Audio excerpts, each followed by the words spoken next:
Hello बच्चों, हमारा प्रश्न है निम्नलिखित यौगिक में कौन सा सर्वाधिक दुर्बल प्रोस्टेट क्षार है। ठीक है, चार ऑप्शन है ए, बी, सी तथा डी। चारों में से हमें बताना है। चलिए समझते हैं इस प्रश्न। अगर बात की जाए इस प्रश्न की मुख्य अवधारणा की, तो मुख्य अवधारणा में हमें यही समझना होगा कि ब्रोंस्टेट क्षार किसे बोलते हैं। ठीक है, ब्रोंस्टेट क्षार क्या है।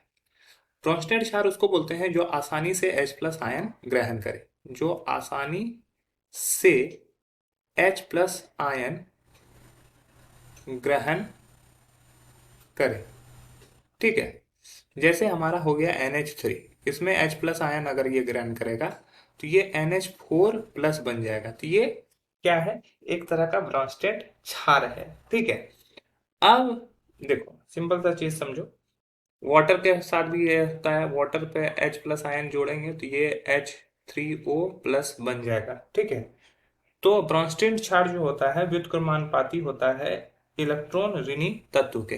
ठीक है, ब्रोंस्टेट क्षार क्या होता है, ब्रोंस्टेड क्षार जो होता है व्युत्क्रमानुपाती होता है इलेक्ट्रॉन ऋणी तत्व के। ठीक है, तो जितना ज्यादा इलेक्ट्रॉन ऋणी तत्व होगा उतना प्रबल ब्रोंस्टेट क्षार होगा। मतलब कि हम लोग को यहाँ पे दुर्बलतम ब्रोंस्टेट क्षार निकालना है। तो दुर्बलतम निकालने के लिए हम लोग को क्या होगा कि जो अधिक विद्युत ऋणी होगा वही दुर्बलतम ब्रोंस्टेट क्षार होगा।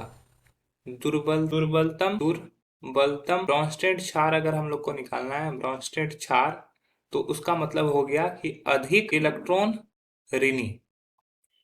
अधिक इलेक्ट्रॉन ऋणी जो आसानी से H+ आयन ग्रहण कर सकता है वो क्या होगा, प्रबल होगा। जबकि जो कठिनाई से ग्रहण करेगा वो होगा हमारा दुर्बलतम क्षार। अब ऑप्शन देखते हैं। यहाँ पे नाइट्रोजन दिया हुआ है, यहाँ पे नाइट्रोजन दिया हुआ है, और यहाँ पे ऑक्सीजन दिया हुआ है, यहाँ पे ऑक्सीजन दिया हुआ है। तो नाइट्रोजन और ऑक्सीजन में जो होता है हमारा ऑक्सीजन अधिक विद्युत ऋणात्मक होता है।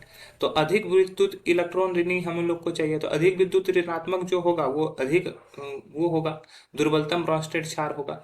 तो ये तो पहला और तीसरा ऑप्शन कट हो गया। अब हम लोग को देखना है कि यहाँ पर बी और डी में कौन सा सही होगा। अगर बी ऑप्शन में देखेंगे तो यहाँ पे क्या होगा कि बेंजीन रिंग है। बेंजीन रिंग में क्या होता है कि अनुनाद में भाग लेते हैं। ठीक है, यहाँ पे ये क्या करेगा, अनुनाद में भाग लेंगे, अनुनाद में भाग लेते हैं। लेकिन यहाँ पे H+ आयन क्या है, स्वतंत्र है।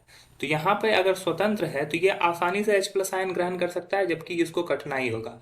जिसको ज्यादा कठिनाई होगा वो हमारा दुर्बलतम ब्रोंस्टेट क्षार होगा। तो ऑप्शन बी हमारा सही उत्तर हो जाएगा, अन्य ऑप्शन गलत हो जाएंगे। आशा है यह प्रश्न आपको समझ में आया होगा। धन्यवाद।